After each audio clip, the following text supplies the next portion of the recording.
Acara selanjutnya, orasi peringatan hak asasi manusia sedunia dengan tema Perguruan Tinggi dan Krisis Memori Kolektif terhadap pelanggaran hak asasi manusia di Indonesia, era Soeharto hingga Jokowi.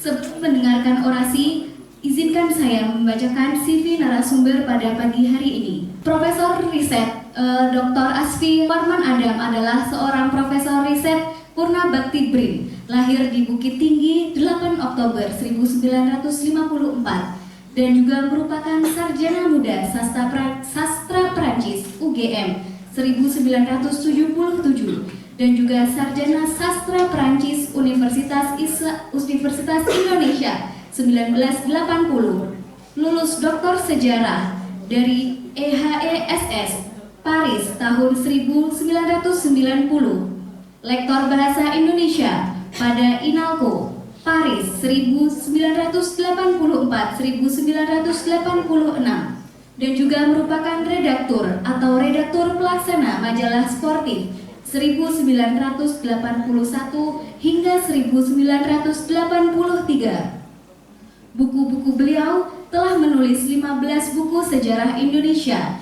di antaranya Pelurusan Sejarah Indonesia 2004, Membongkar Manipulasi Sejarah 2009, Bung Karno dan Kemeja Arau 2012, dan buku terakhirnya Mengembalikan Tionghoa ke dalam Historiografi Indonesia tahun 2024. Berikut karya tulis beliau yang sangat banyak ini, 78 karya tulis, sangat Masya Allah ya teman-teman.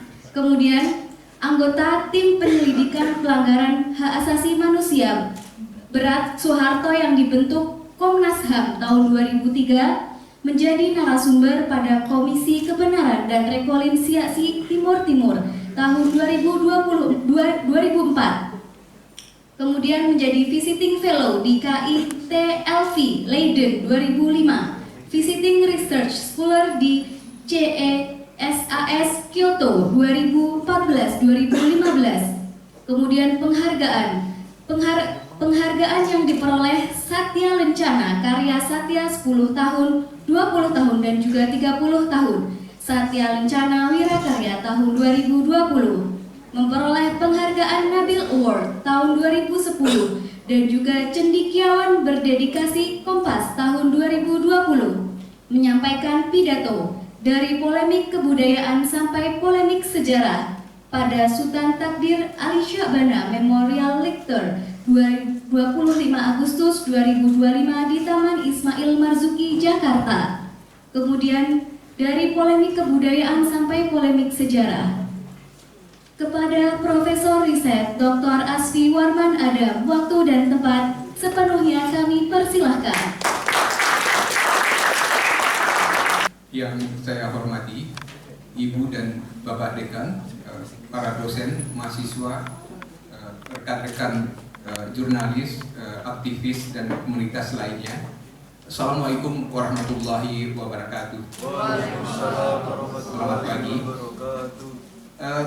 Sebetulnya orasi yang saya persiapkan hari ini tidak mutlak orasi, tapi karena bercampur dengan semacam diskusi yang disampaikan dengan slide dan lain-lain, jadi bukan betul-betul orasi murni yang dibacakan.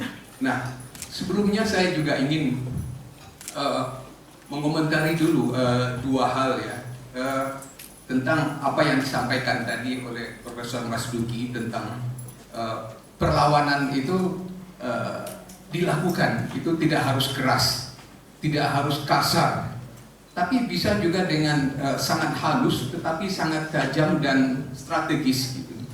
Tadi dikatakan bahwa misalnya tidak ditampilkan foto presiden dan wakil presiden. Apakah itu melanggar undang-undang atau hukum? Tidak ada, saya kira gitu, yang dilanggar dengan itu. Nah, ini juga pernah dilakukan, pernah terjadi walaupun realisasinya itu tidak sampai ya. Pada tahun 68, pada tahun 1968 ada dua orang pasukan KKO dari Indonesia, Usman dan Harun, itu ditangkap di Malaysia, di Kuala Lumpur, di Singapura pada masa konfrontasi, dan mereka kemudian dijatuhi hukuman gantung. Nah, Presiden Soeharto sudah mengirim utusan meminta kepada Lee Kuan Yew itu supaya hukuman itu jangan sampai menjadi hukuman mati. Karena ini menyangkut bahwa apa yang mereka kerjakan itu adalah bagian dari tugas negara. Mereka melakukan pemboman di Singapura pada saat itu. Tapi Singapura tetap berprinsip bahwa itu tidak bisa dibiarkan. Pemboman di sebuah negara kota yang kecil itu tidak diperbolehkan. Nah, mereka tetap melakukan itu. Reaksi dari masyarakat pada tahun itu, mereka sangat-sangat marah gitu. Bahkan ada yang mengatakan negara yang sekecil Singapura saja itu bisa berani melawan Indonesia. Kita harus berperang dengan Singapura gitu. Dan ketika itu seorang tokoh kita, Bung Hatta, itu juga sangat marah gitu. Dan tapi beliau memberikan pandangan yang sayangnya itu hanya disampaikan kepada istrinya dan tidak disampaikan kepada masyarakat secara umum. Dia mengatakan kepada istrinya, sebagai protes saya terhadap digantungnya 2 orang prajurit Indonesia di Singapura, saya sejak hari ini, jadi sejak tahun 68 itu sampai beliau meninggal tahun 80, saya tidak akan menginjakkan kaki di Singapura. Tapi masalahnya apa yang beliau sampaikan itu baru setelah meninggal ya, bisa dibaca dari keterangan dari istri beliau gitu. Apa yang terjadi seandainya itu diikuti oleh jutaan orang Indonesia? Kalau orang Indonesia itu tidak ke Singapura, betapa ruginya Singapura, pariwisata, investasi dan lain-lain itu sangat sangat strategis gitu. Jadi perlawanan itu bisa tidak dengan kasar, tidak dengan keras, tapi sangat strategis itu dilakukan. Lalu yang kedua yang ingin saya komentari lagi itu tentang jurnal. Saya mendukung sekali jurnal jurnal yang yang baru dibuat ini, yang diluncurkan pada hari ini. Saya juga sudah dikirimi soft copy-nya gitu. Masih belum ya, ada juga yang belum, masih semuanya masih dalam bahasa Indonesia, tapi tentunya pada masa yang akan datang itu akan juga sebagian tentunya akan juga dalam bahasa Inggris. Nah, ada satu komentar sedikit saja tentang ada tulisan di jurnal itu yang ditulis oleh 8 orang gitu. Saya sangat sensitif soal ini gitu. Karena apa? Karena ketika BRIN itu dibentuk itu pada tahun 2019, itu transformasinya luar biasa gitu. Karena apa? Karena BRIN, LIPI, BPPT itu digabung dengan Litbang dari 35 kementerian gitu, dengan kemampuan dari para peneliti yang tidak sama. Oleh sebab itu, supaya ada standarisasi, para peneliti itu harus menulis di jurnal ilmiah, dan untuk yang ahli peneliti utama itu harus bereputasi tinggi gitu. Nah, itu kan akan membingungkan dan akan menyusahkan bagi banyak orang ketika itu, karena ketika itu diperlakukan. Lalu apa solusinya gitu? Yang terjadi itu adalah pada tahun pertama itu, dari satu pusat penelitian mereka mengirimkan satu tulisan ke jurnal ilmiah, tapi tulisan itu ditulis oleh 115 orang gitu. Dan itu dimuat di sebuah jurnal ilmiah, judulnya itu Sejarah Manajemen Kehutanan dari Zaman Kolonial sampai sekarang gitu. Nah, artinya dari tahun 1800 sampai 1810 itu mungkin 5 orang yang menulis, 10 tahun kemudian 5 orang lagi sampai semuanya 115. Jadi persyaratan akademis, persyaratan kredit itu terpenuhi gitu. Tapi kemudian mereka diperiksa oleh inspektorat di BRIN itu, apakah betul semuanya menulis. Ternyata cuma 3 orang yang menulis itu, yang lain itu cuma ditambahkan namanya di situ. Dan dengan saya mengatakan harusnya dibatasi, misalnya 3 orang maksimal gitu. Dengan 3 orang pun juga kalau ada kolaborasi antara dosen pembimbing dengan mahasiswa yang menulis itu masih dimungkinkan. Jadi jangan sampai lebih dari itu untuk jurnal sosial. Gitu. Lalu juga ada hal mengenai transformasi gitu ya, harus ada perubahan gitu. Saya menyarankan, tapi saya tidak tahu apakah bisa dimasukkan dalam judul atau tagline atau apa. Ada kata-kata yang kuat untuk itu ganti gitu. Saya bukan maksudkan mengganti presiden atau ganti wakil presiden atau ganti rezim seperti yang saya tulis di situ, tapi ganti itu artinya merubah gitu, merubah melakukan transformasi gitu. Jadi ada kata yang karena saya juga ingat gitu bahwa kata itu sangat kuat, bisa mempengaruhi orang. Ketika jurnal bukan jurnal ya, penerbitan yang membangkitkan semangat ketika ada pemberontakan PKI di Silungkang pada tahun 27 gitu. Apa yang sebelumnya mereka buat itu adalah sebuah media, sebuah surat kabar yang judulnya itu jago-jago gitu. Jago 2 kali, jago-jago. Jago itu bukan bahasa Indonesia atau bahasa Jawa, tapi bahasa Minangnya jago itu artinya bangun. Ayo bangun, ayo bangun. Jadi di sini juga semua orang itu harus dibangunkan gitu. Bangun, ayo bangun. Jadi jangan tidur terus gitu. Nah, supaya itu mungkin bisa dimasukkan dan supaya sekali lagi jurnal itu bisa berkelanjutan dan abadi gitu. Terima kasih mengenai 2 komentar itu yang ingin saya sampaikan. Lalu saya mulai dengan membacakan ya tadi membacakan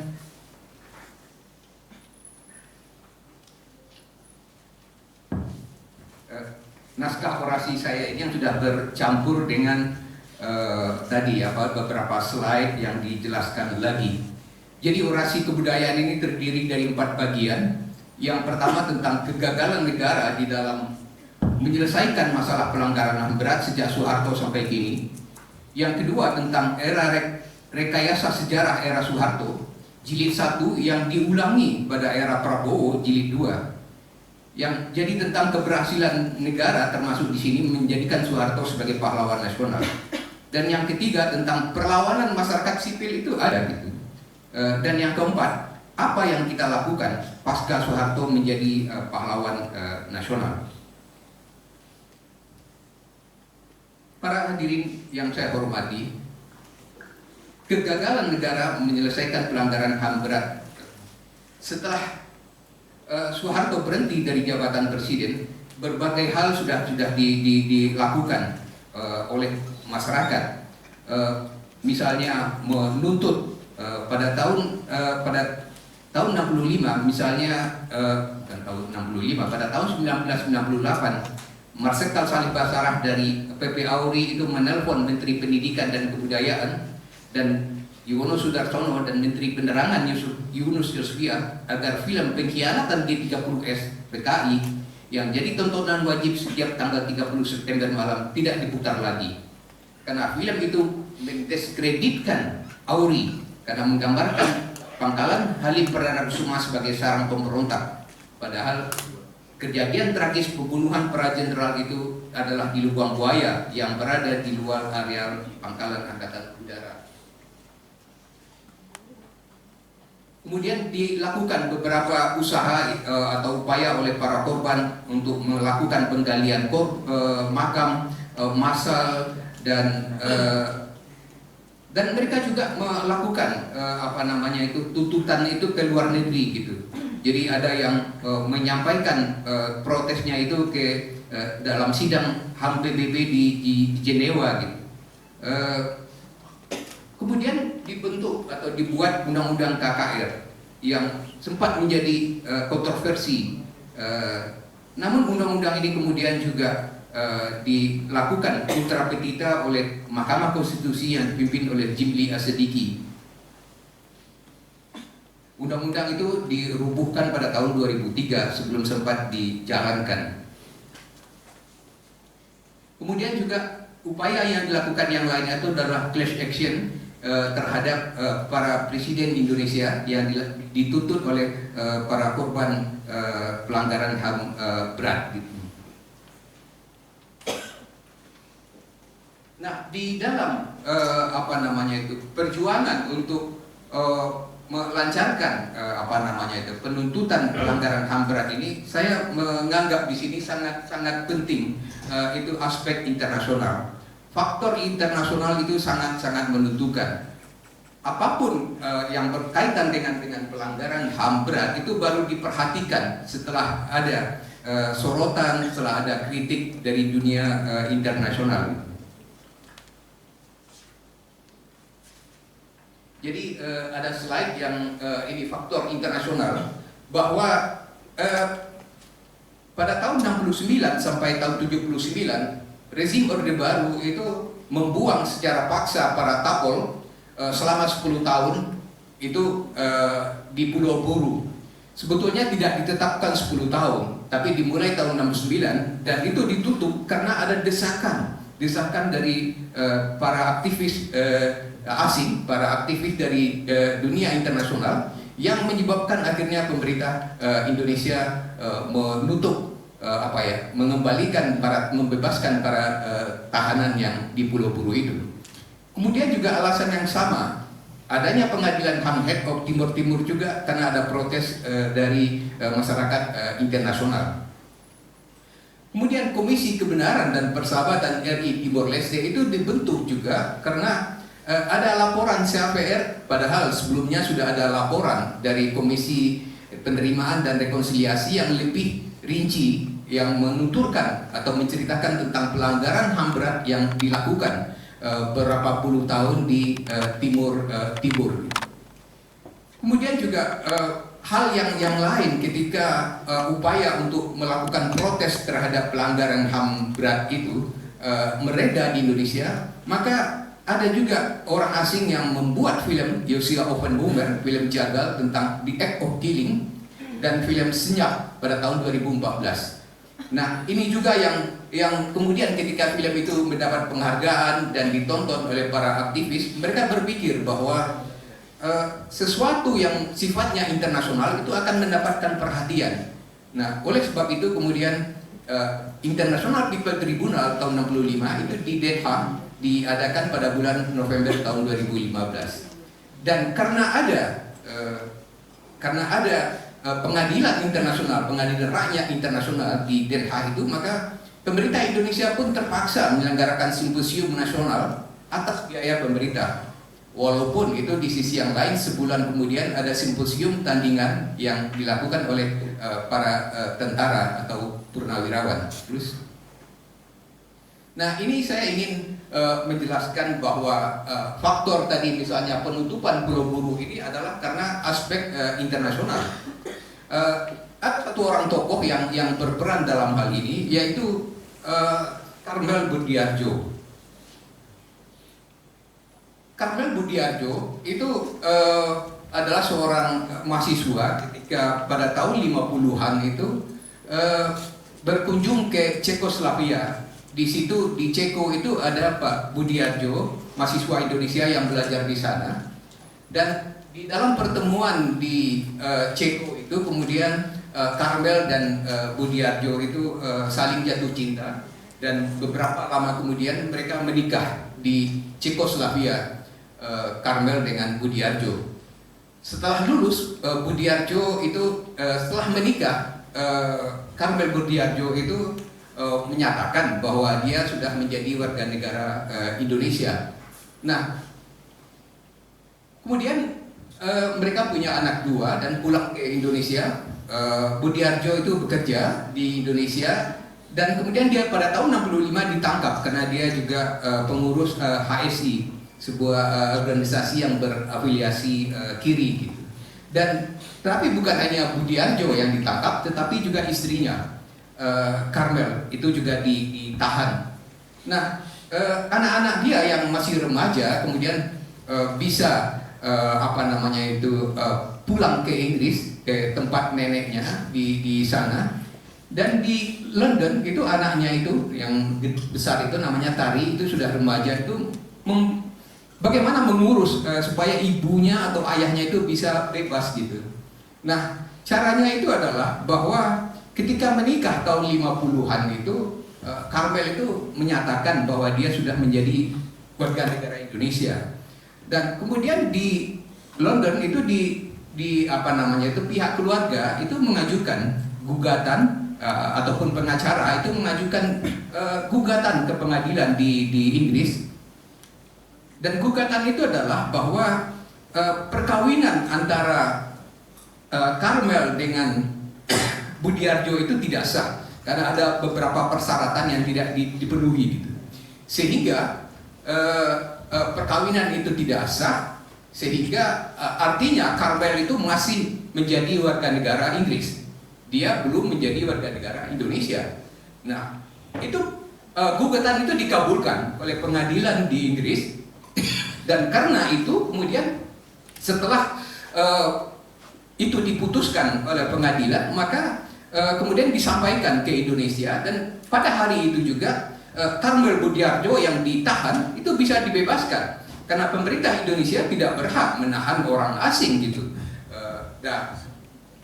Jadi Karmel Budiarjo bisa dibebaskan, dia langsung dipulangkan ke Inggris, dan di Inggris dia mendirikan TAPOL, organisasi yang sangat-sangat kecil tapi sangat-sangat kuat, menyuarakan tentang pelanggaran HAM di Indonesia, termasuk juga Pulau Buru dan lain-lain. Sampai sekarang TAPOL masih ada, dan Karmel Budiarjo itu umurnya cukup panjang ya, hampir 100 tahun. Dia baru meninggal tahun 2021 yang lalu, lahir tahun 1925. Jadi saya ingin sini memperlihatkan keterlibatan faktor internasional itu di dalam penyelesaian pelanggaran HAM berat itu sangat berpengaruh. Kemudian yang kedua juga pengaruh dari faktor internasional itu adalah bahwa diadakannya International People Tribunal tahun 65 itu di Den Haag. Pengadilan rakyat internasional itu itu betul-betul seperti pengadilan yang sesungguhnya gitu, walaupun ya tentu dampak hukumnya itu tidak mengikat, tapi dampak politik dan moralnya secara internasional itu ada gitu. Bahwa ada 7 hakim yang menjadi internasional yang menjadi ketua dari pengadilan itu, ada 6 orang jaksa penuntut umumnya diketuai oleh Todung Mulya Lubis dan beberapa orang dari Indonesia, dan kemudian ada beberapa orang saksi, saya saksi ahli, juga ada saksi fakta, ada juga saksi korban. Nah, dari saksi korban itu ada juga yang didatangkan dari Yogyakarta, dan dia bersaksi di pengadilan di IPT Den Haag. Itu adalah satu kesaksian yang betul-betul ya, yang membuat para hakim, para jaksa dan itu ketika itu menangis ketika si perempuan yang datang dari Jogja itu menceritakan apa yang terjadi pada tahun 65 gitu. Berbeda dengan kesaksian yang lain yang keras, dan ini kesaksiannya itu adalah bahwa dia seorang perempuan itu di dalam tempat penahanan itu disatukan atau bukan disatukan, disuruh berdua dengan tahanan yang pria. Nah, kemudian mereka dipaksa untuk berhubungan, dan di sini ditonton oleh para penyiksanya, dan itu disampaikan, itu yang terjadi pada tahun 65. Dan dia juga menyebut di antara para penyiksanya itu ada juga orang yang kemudian menjadi guru besar di Gajah Mada. Nah, tapi yang saya ingin sampaikan juga di sini ada faktor internasional itu, bahwa ada hakim ketuanya itu adalah yang menarik itu Jacques Jacob dari Afrika Selatan ini, mantan hakim konstitusi di Afrika Selatan yang tunanetra gitu. Jadi dia datang dari Afrika Selatan ke Den Haag itu didampingi oleh putrinya, dan di dalam persidangan pun juga dia didampingi oleh putrinya gitu. Memang yang buta itu matanya, tetapi hatinya itu tidak buta gitu. Jadi dia kemudian juga memutuskan bahwa pemerintah Indonesia bertanggung jawab terhadap pelanggaran HAM berat yang terjadi pada tahun 65 itu. Satu orang lain yang sangat penting adalah Helen Jarvis. Helen Jarvis itu adalah seorang Indonesianis yang menulis disertasi itu tentang Tan Malaka. Selain dari Hari Puse, Helen Jarvis ini memang orang juga yang sangat banyak menulis tentang Tan Malaka. Disertasinya itu adalah berdasarkan buku Tan Malaka dari penjara ke penjara yang dia terjemahkan ke dalam bahasa Inggris, diterbitkan oleh di Yale University. Dan kemudian juga Helen Jarvis ini aktif di Kamboja ketika ada kasus pelanggaran HAM berat yang dilakukan oleh Kembar Merah. Dia kemudian menetap di Kamboja, tapi perhatiannya terhadap Indonesia itu terus ada. Minggu yang lalu itu dia datang ke Jakarta dan untuk meluncurkan ulang buku yang diterbitkan ulang oleh komunitas bambu itu, buku tentang Tan Malaka yang ada gambarnya di tengah itu, dan dia merasa terkejut gitu, si penulisnya itu, karena di covernya itu luar biasa gitu katanya. Dia tidak bisa membayangkan Tan Malaka itu yang pada tahun 25 itu menulis buku Nar de Republik gitu.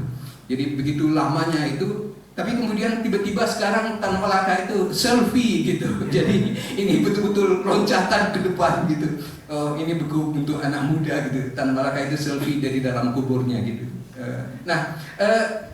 Helen Jarvis ini adalah orang yang menjadi hakim di dalam International People Tribunal yang sangat berjasa untuk mengumpulkan bahan dari tentu dari para asisten, tapi ya dia yang menerjemahkan dan menyimpulkan beberapa hal bahwa tadi pemerintah Indonesia bertanggung jawab terhadap pelanggaran HAM, dan dia sangat fasih berbahasa Indonesia, pelanggaran HAM berat tahun 65, bahwa Amerika, Inggris dan Australia terlibat di dalam peristiwa tahun 65 itu.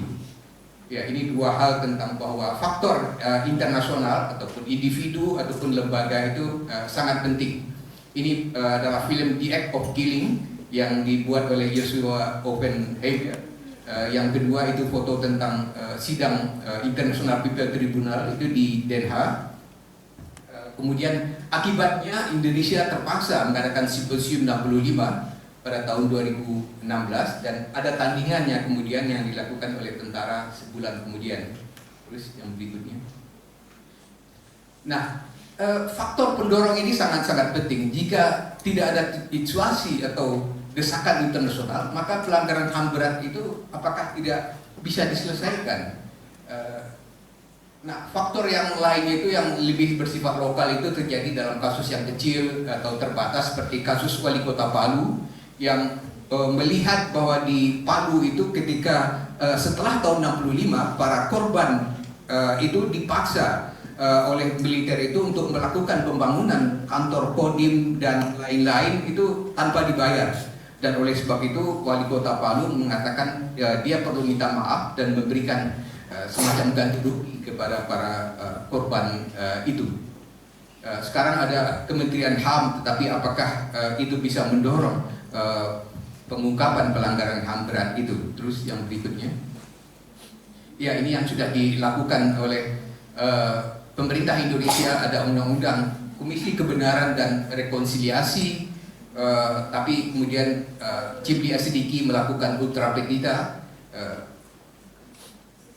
Undang-undang itu sudah dibuat kembali tetapi ditarik lagi, dan persoalannya sekarang apakah undang-undang KKR itu masih relevan atau tidak. Untuk pengungkapan kebenaran menurut saya itu masih saja perlu gitu. Tetapi apakah akan ada dukungan politik dari DPR dan lain-lain untuk membuat kembali atau membuat kembali Komisi Kebenaran dan Rekonsiliasi itu. Dan yang sangat penting juga, pada masa Pak Mahfud MD menjadi Menko Polkam itu dilakukan beberapa hal. Terus yang mungkin yang ada kompensasi korban tindak pidana terorisme dan lain-lain. Kemudian ya ada bantuan kesehatan yang sekarang itu masih terus dilakukan, tapi sangat terbatas. Nah, pada waktu Mahfud MD menjadi Menko Polkam itu dibentuk tim penyelesaian pelanggaran HAM itu secara non yudisial. Nah, laporan itu menurut hemat saya hendaknya diterbitkan. Ada satu hal yang penting juga di dalam laporan itu adalah rekomendasi tim PPHAM itu untuk menulis ulang sejarah dan kemudian pembuatan memorabilia gitu. Nah, pembuatan memorabilia ini yang kemudian di dalam impres yang dikeluarkan itu tidak disinggung lagi, padahal itu sangat-sangat perlu. Dan saya juga menganggap apa yang dilakukan oleh Profesor Masduki itu pada tahun 2020 dengan museum virtual untuk kasus Udin itu sangat-sangat penting dan harus dilakukan lagi. Untuk Marsinah sudah ada filmnya, Marsinah Cry Justice yang dibuat oleh Slamet Raharjo. Nah, di dalam film Marsinah ini sangat menarik karena yang diceritakan bukan tentang Marsinah lagi, tetapi tentang orang-orang yang kemudian diadili, termasuk juga pengacara, pemilik pabrik dan lain-lain yang semuanya dihukum, dan pada tingkat Mahkamah Agung pada kasasi mereka semuanya dibebaskan gitu. Jadi pertanyaannya siapa sebetulnya yang membunuh dan menyiksa Marsinah itu? Sampai sekarang itu kan belum terungkap. Nah, dengan diangkatnya Marsinah sebagai pahlawan nasional, ya seharusnya dibuka kembali kasus itu gitu. Ini tentang 7 kategori korban 65 yang menurut hemat saya juga perlu diperhatikan. Terus yang slide yang selanjutnya ini juga sama, kasus pertanyaan saya itu apakah KKR itu masih relevan gitu. Artinya Komisi Kebenaran tanpa rekonsiliasi, yang perlu itu mengungkapkan kebenaran tentang apa yang terjadi pada masa lalu. Ya, slide yang berikutnya. Nah, saya juga ingin menjelaskan satu hal, bahwa apa yang terjadi sekarang mengenai rekayasa sejarah ini merupakan ulangan dari apa yang terjadi pada masa Orde Baru. Pada masa Orde Baru, rezim yang berkuasa itu membutuhkan common enemy, membutuhkan legitimasi bahwa tentara, bahwa ABRI itu adalah penyelamat bangsa dari komunisme, bahwa ada musuh bersama yaitu PKI dan ormasnya itu yang merupakan musuh bersama dari semua bangsa Indonesia. Nah, ini yang diulang kembali itu pada masa sekarang. Berbagai hal dilakukan pada masa Orde Baru gitu. Nah, salah satu yang menurut hemat saya sangat menarik itu adalah kasus pada buku Penyambung Lidah Rakyat. Saya kaget sekali ketika Pak Safi'i Ma'arif di Yayasan Bung Karno itu mengatakan Bung Hatta itu melecehkan juga Hatta dan Syahrir menurut Pak Buya Safi'i Ma'arif. Nah, apa buktinya? Buktinya itu adalah di dalam buku Penyambung Lidah Rakyat itu ada dua alinea. Ada dua alinea yang ditambahkan yang sebetulnya tidak ada di dalam buku aslinya gitu. Nah, sangat-sangat penting. Kenapa sampai ada dua alinea yang ditambahkan itu? Jadi dua alinea itu betul-betul mengadu domba, betul-betul melecehkan Hatta dan Syahrir oleh Soekarno. Saya bacakan sedikit dua alinea yang ditambahkan itu. Tidak ada yang berteriak, kami menghendaki Bung Hatta. Aku tidak memerlukannya. Sama seperti aku tidak memerlukan Syahrir yang menolak untuk memperlihatkan diri di saat pembacaan proklamasi. Sebenarnya aku dapat melakukan seorang diri, dan memang aku melakukannya sendirian. Di dalam 2 hari yang memecahkan urat saraf itu, maka peranan Hatta di dalam sejarah itu tidak ada. Peranannya yang tersendiri selama masa perjuangan kami tidak ada. Hanya Soekarno lah yang mendorongnya ke depan. Aku memerlukan orang yang dinamakan tanda petik pemimpin ini karena satu pertimbangan. Aku memerlukannya karena aku orang Jawa dan dia orang Sumatera. Dan di hari-hari demikian aku memerlukan setiap orang denganku. Demi persatuan aku memerlukan orang dari Sumatera. Dia adalah jalan yang paling baik untuk mendukung dukungan dari rakyat pulau yang nomor 2 terbesar di Indonesia. Nah, kenapa ini disampaikan? Konteksnya itu adalah bahwa sebelum proklamasi itu disampaikan pada tanggal 10 Agustus, Bung Karno pada malam harinya itu sudah membuat teks itu di rumah Maeda di Jalan Imam Bonjol dan kemudian pulang ketika masih subuh. Dan Bung Karno yang sangat demam ketika itu masih tidur sekitar jam 9 gitu. Dan ketika itu para pemuda itu mendesak supaya Bung Karno itu segera menyampaikan proklamasi. Dan Bung Karno mengatakan bahwa dia tidak mau menyampaikan itu sendirian. Dia mengatakan dia menunggu Hatta. Dan di dalam buku ini juga dikatakan bukan Soekarno saja yang menunggu Hatta, tapi bangsa Indonesia menunggu Hatta untuk menyampaikan proklamasi ini. Dan Hatta memang datang 10 kurang 5 menit gitu, jadi kan dia selalu tepat waktu. Tapi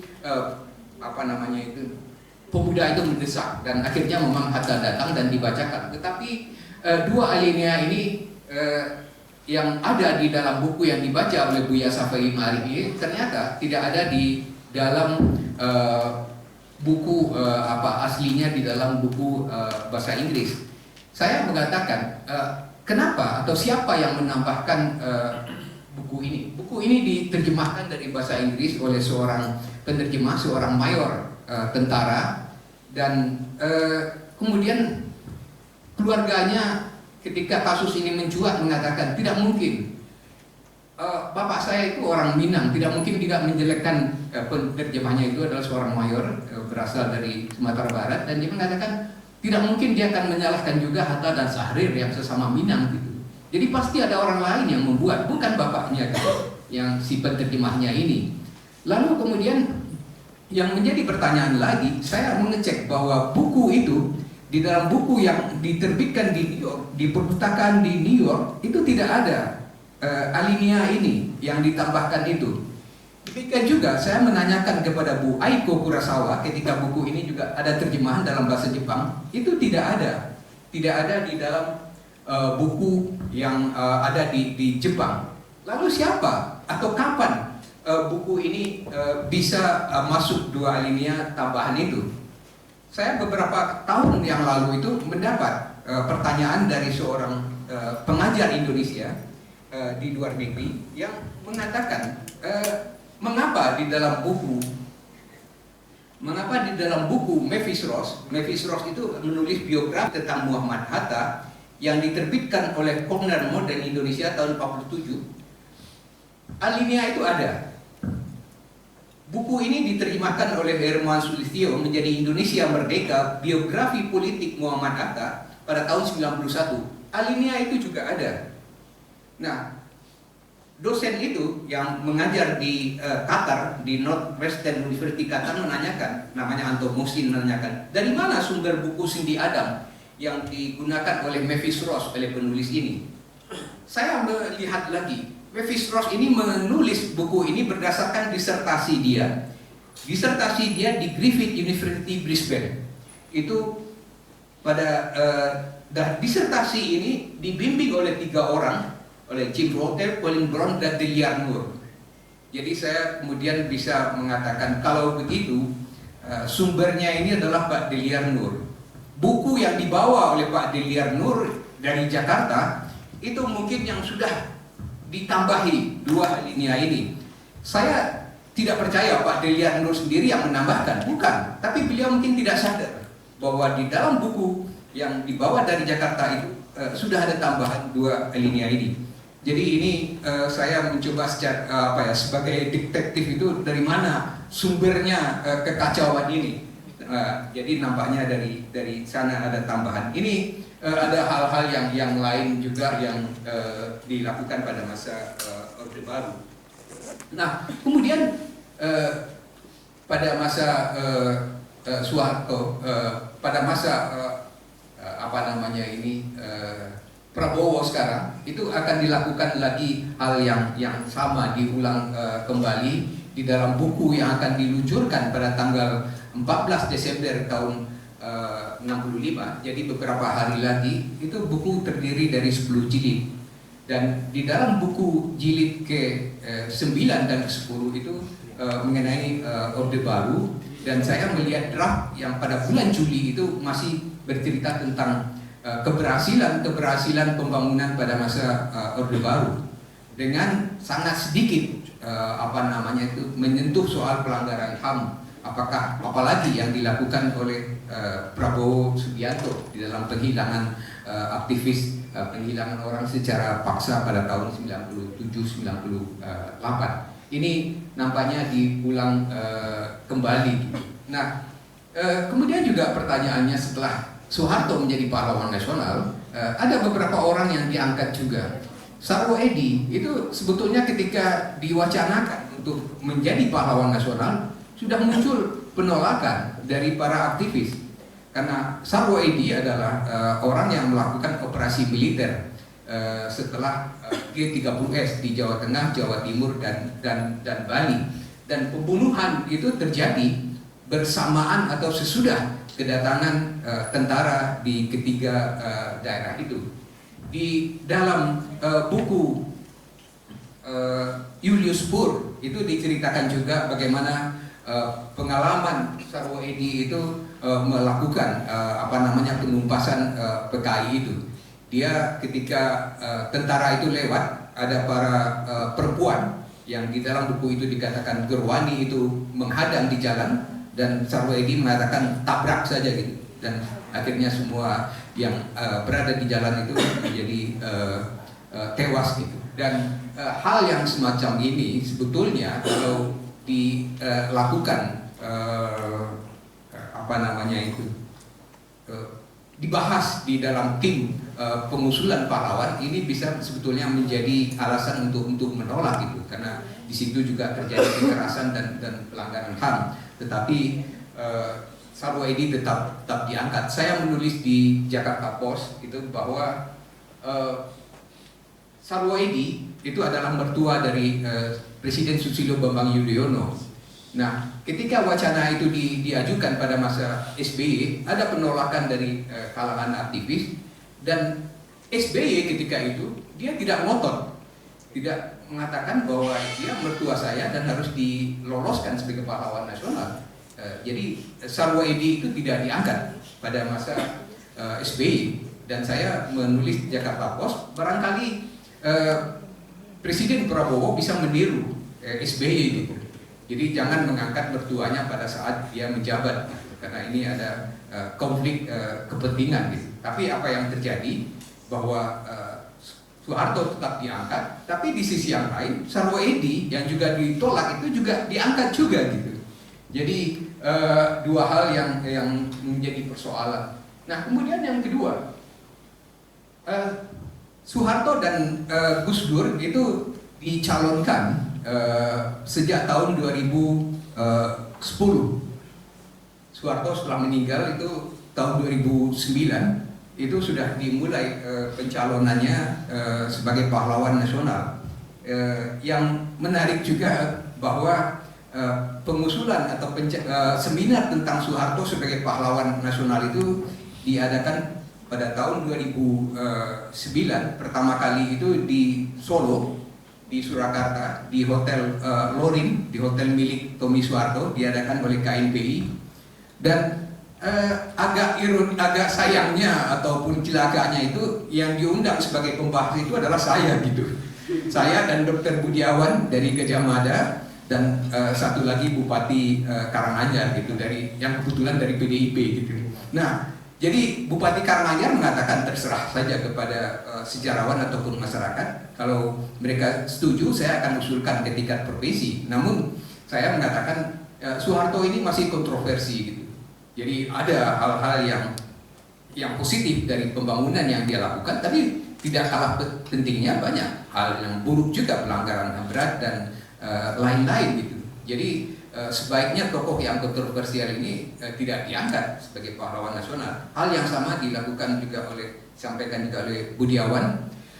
Beberapa bulan kemudian diadakan seminar ulang gitu oleh sejarawan yang berbeda gitu. Dan Soeharto sejak itu dicalonkan sejak tahun 2010, 2015 dan tahun 2025 dicalonkan kembali menjadi pahlawan nasional bersama-sama dengan Gus Dur. Dan Gus Dur itu tidak bisa diangkat menjadi pahlawan nasional kalau Soeharto tidak atau belum diangkat, karena agak aneh kalau Gus Dur diangkat lalu kenapa Soeharto tidak gitu. Soeharto kan lebih lama memerintah, lebih banyak membangun daripada Gus Dur misalnya. Jadi Gus Dur tersandera itu selama belasan tahun menemani Soeharto. Nah, tapi yang menjadi keanehan juga ketika presiden kedua dan keempat itu diangkat. Lalu pertanyaannya, kenapa presiden ketiga itu tidak diangkat, B.J. Habibie? Bukankah dia juga sangat berjasa dalam pengembangan iptek misalnya? Siapa yang membuat kapal terbang walaupun belum laku ketika itu? Tapi beliau itulah yang membuka keran demokrasi. Seperti dikatakan oleh Bill Leader, beliau itulah yang membuat rezim totaliter, rezim otoriter Soeharto itu menjadi demokrasi. Itu pertama kali dirubah oleh Habibie dengan banyak hal, membuat lembaga, membuat peranata politik dan lain-lain yang dilakukan oleh Habibie. Yang menjadi pertanyaannya atau persoalannya adalah apakah Habibie itu bisa disalahkan di dalam kasus lepasnya Timur Timur? Apakah itu salah Habibie? Atau juga ada persoalan yang lain yang menyebabkan orang-orang Timur itu memilih untuk merdeka, misalnya karena kasus Santa Cruz misalnya, penembakan ratusan orang yang tidak berdosa di pemakaman Santa Cruz pada tahun 1991. Bukankah itu yang menjadi penyebabnya gitu, bukan apa yang dilakukan oleh Habibie gitu. Jadi ini juga menjadi pertanyaan dan juga menjadi bagi Habibie sendiri ketika dalam sejarah yang baru dituliskan atau diluncurkan tanggal 14 Desember itu, bagaimana cerita tentang Habibie?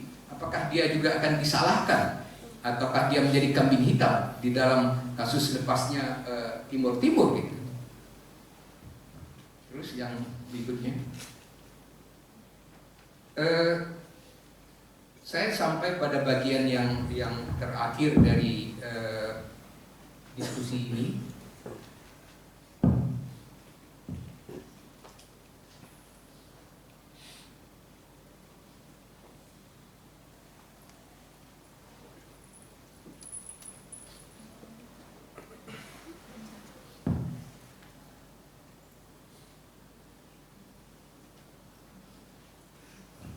Bahwa upaya-upaya sudah dilakukan di dalam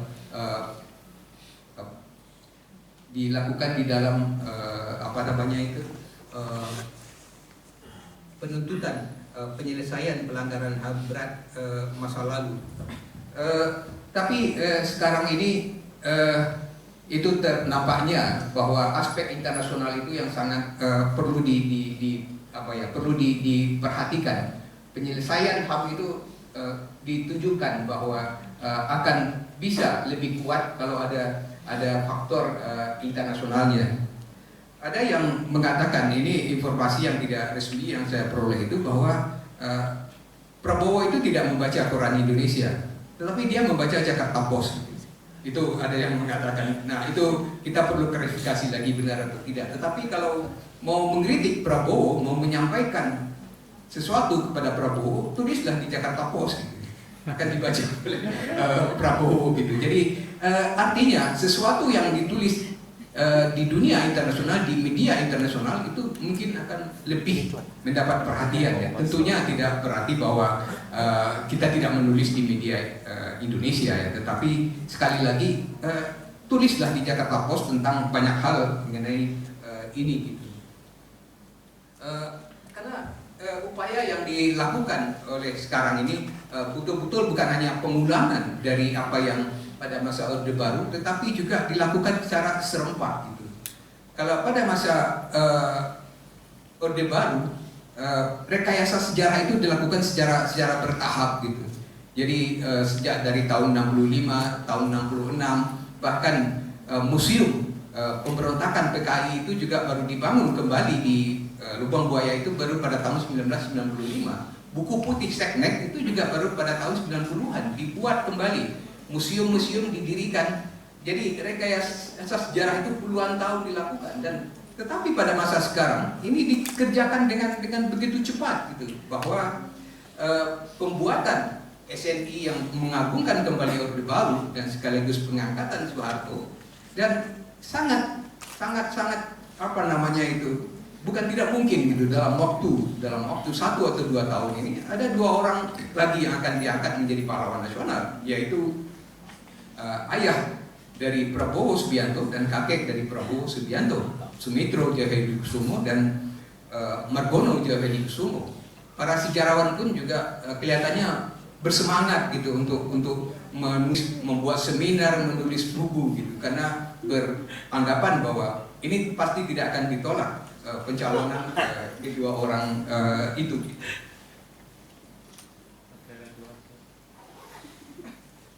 Nah, upaya-upaya secara masyarakat sipil itu sudah dilakukan.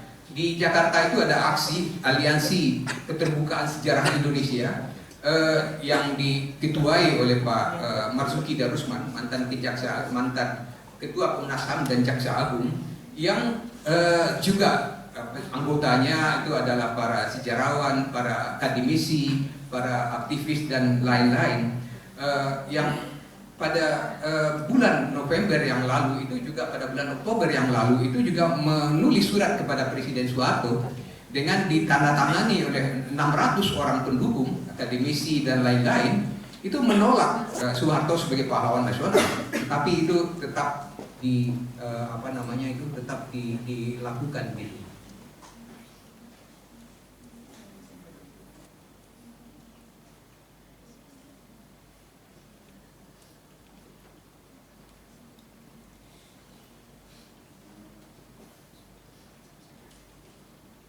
Yang terakhir yang ingin saya sampaikan lagi,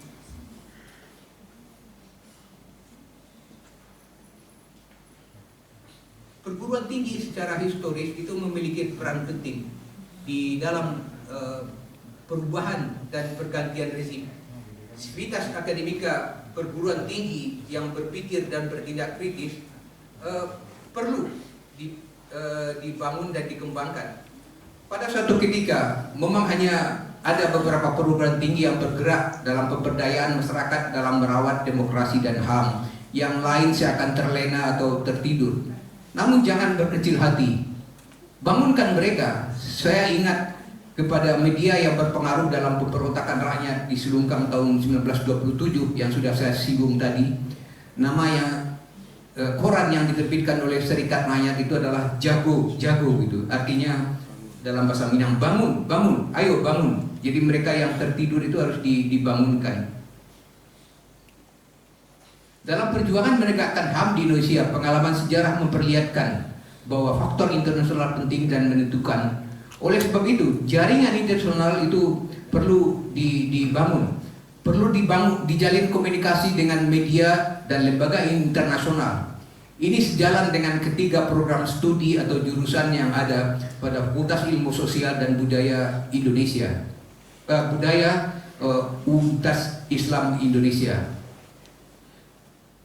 Pada jurnal yang diluncurkan hari ini saya mengusulkan nama ataupun tagline-nya itu ganti gitu.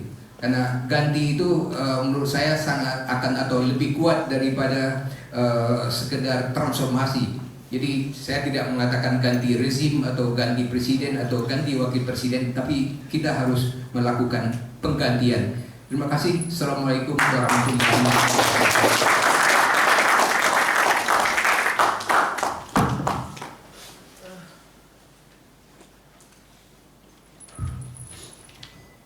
Terima kasih Bapak Dr. Asfi Warman Adam. Acara selanjutnya adalah pemberian cindera mata kepada narasumber yang akan disampaikan oleh Dekan Fakultas Psikologi kepada Ibu Dr. Quratul Uyun SPSI MPSI Psikolog. Kami persilahkan.